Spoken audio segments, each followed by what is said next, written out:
And at the end of the day, so for me, right, I was a shy girl, but I knew that in order for success, I need to be better at presenting, because I knew speaking was important. I knew that networking was important. So I just got over I just knew that in order to get there, you just got to go through. Then by doing it, you realize you love it or you enjoy it. You enjoy it. Yeah, so never judge yourself too soon. You're like, I'm shy, I'm this, I'm that. That's just who you are right now, but you can learn and become more confident. You build your networking confidence muscle, right?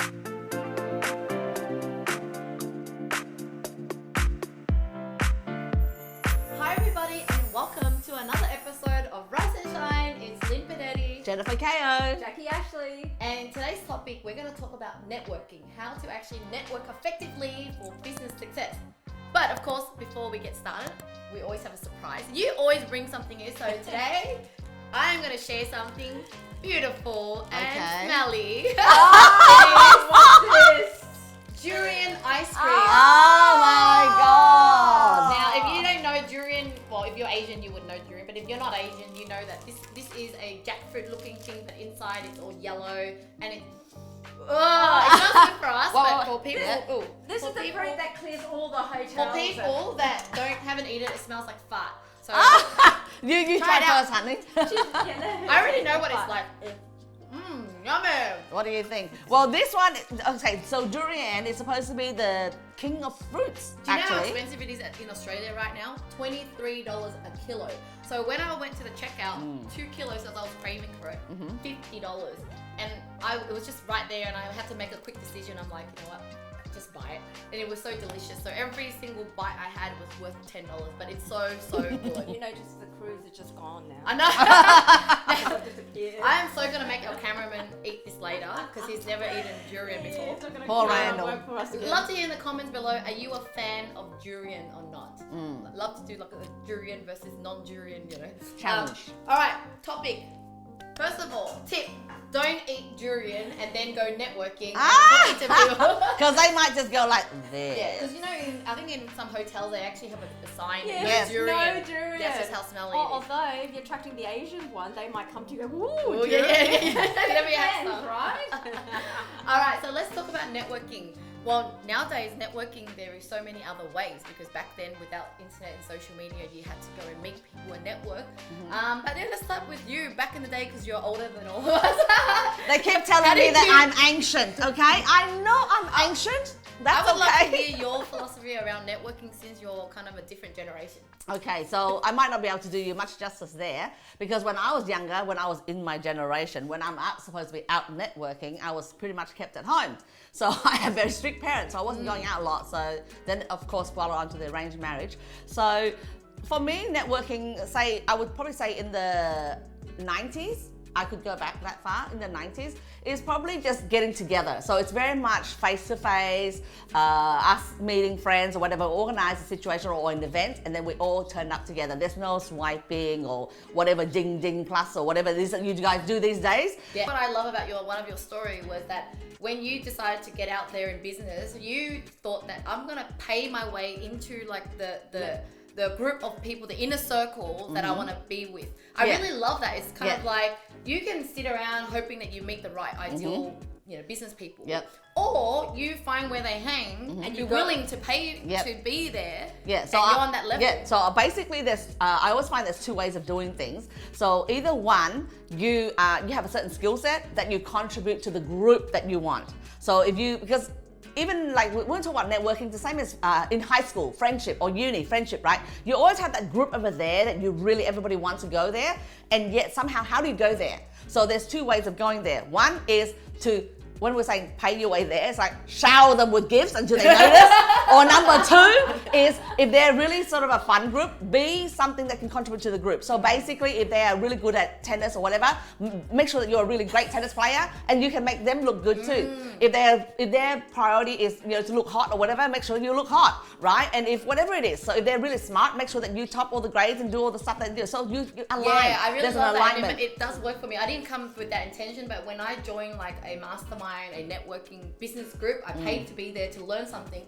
but I network and meet so many amazing people, and we're in a tight-knit community. So that networking is more faster and solid versus you go to a networking event and you're kind of like giving business cards and it's kind of a bit shallow, whereas you're learning something together, you're in a inner circle is always the best. I think you also, when you go to networking, and now there's so many different ways of networking now, right? Online is a very popular way, right?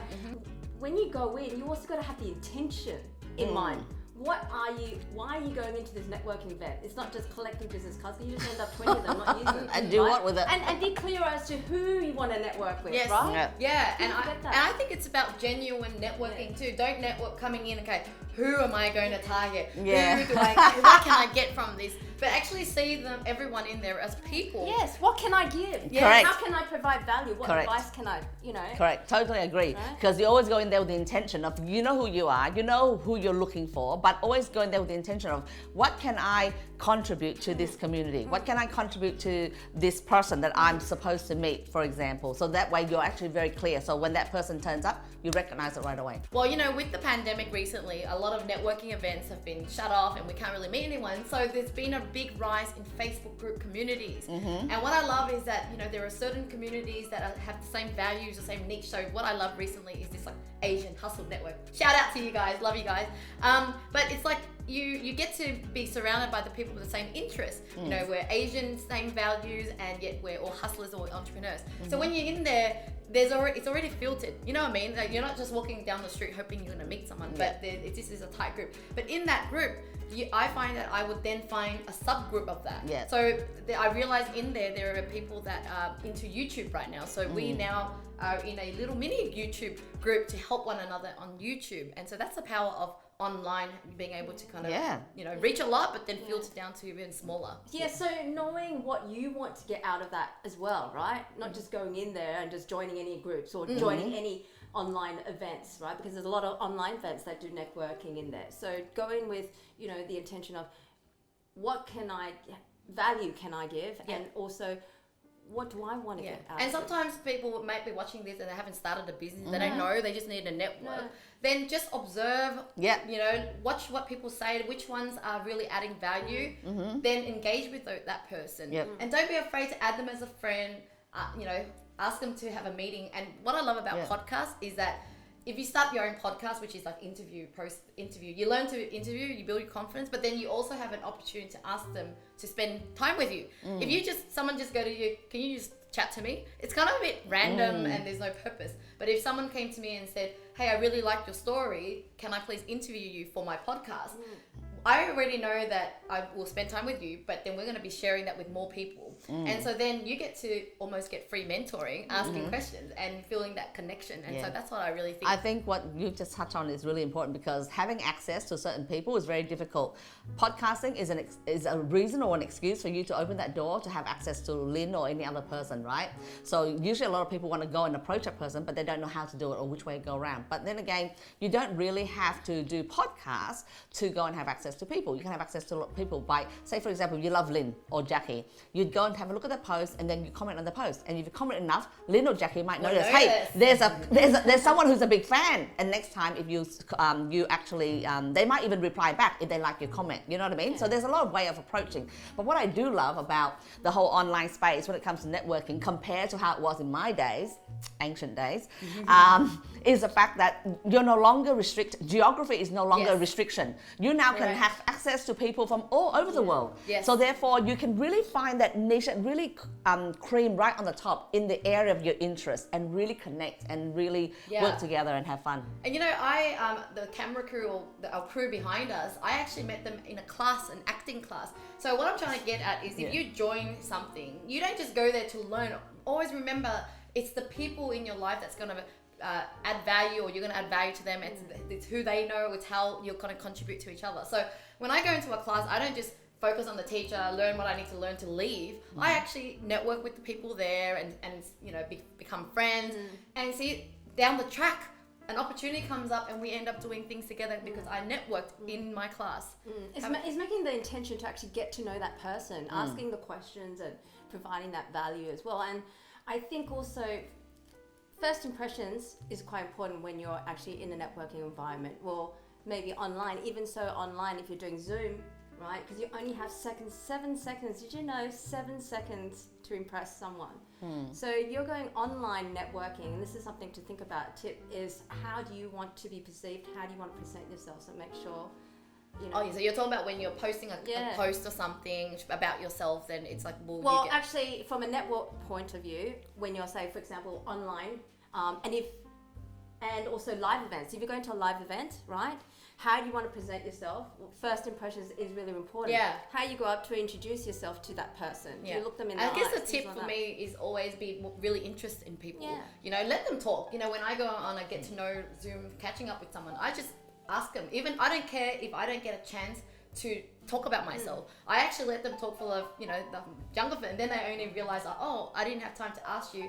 But that is showing them that you're interested in them. Because at the end of the day, if you know more about them, then you can add more value to them, or you know how to help them in the future anyway. It doesn't matter about you. No, getting to know them. Yeah, I think that's really important. I think it's the same as when people just new and they join a group, for example, and they go in there and they start posting, this is me, this is what I'm all about, and then they actually didn't take time to actually understand the group first. So I would always say that, I mean, I'm new to this area, so me approaching it, I would do it like the way I would do outside. So I would just get into the group, sit tight and just get to know people and see who I connect them from there, and just support them in their comments rather than go and have a big fat Well, last post. question. What if someone who's watching go, but I'm really shy, I can't network, I'm not an extrovert person? Jacqui, what do you think? I actually enjoy, I have that other side of me too, actually, that isn't an extrovert, where I actually don't like networking, you know, and I do it because it's a way for me to connect with people. So it's coming back to why you want to network, you know? I think that's... So you're putting, you know, other people's needs or your goal beyond yourself, so you're not always thinking about yourself. Again, it's coming back to not thinking about yourself, like thinking about, like, you know, why do I want to do this, and you know, why do I want to connect with this person? How can I help them? Yeah, and at the end of the day, so for me, right, I was a shy girl, but I knew that in order for success, I need to be better at presenting, because I knew speaking was important. I knew that networking was important. So I just got over I just knew that in order to get there, you just got to go through. Yeah. Then by doing it, you realize you love it or you enjoy it. You enjoy it. Yeah, so never judge yourself too soon. You're like, I'm shy, I'm this, I'm that. That's just who you are right now, but you can learn and become more confident. You build your networking confidence muscle, right? By doing more of it. Definitely, I'm very much like Lynn. So I was always very shy and very timid at school and things like that. So for me, networking is just a way to develop skills. And I know that, you know, communication is key. So how to communicate a lot more efficient and effective is important. So that you have to start. The better you communicate, the more money you're going to make. Because it's all about persuading and connecting with people. People buy from people. People don't just buy a table out of nowhere. They buy it from people. And so you just have to develop yourself. Well, before we wrap up, I want to invite one of my girlfriend who's here along with us. Her name is Di. She's going to come and pull out a question so that we could ask the question from this jar. Di, come in. This is my good friend, and I'm joining her in her business, Dawn. We're going to help to change the world to become inclusive and diversity. Dawn Foundation. Since you don't have a microphone, I'll read it out. Okay. So which one is it? Okay, pick right or left, right or left. You're so superstitious, oh my God. Right. Okay.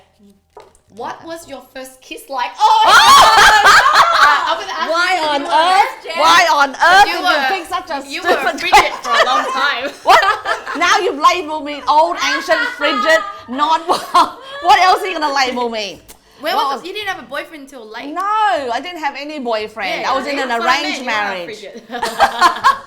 No, I was a good girl. I was doing all the things that my mom wants me to do. So how old were you when you had a first kiss, and what was it like?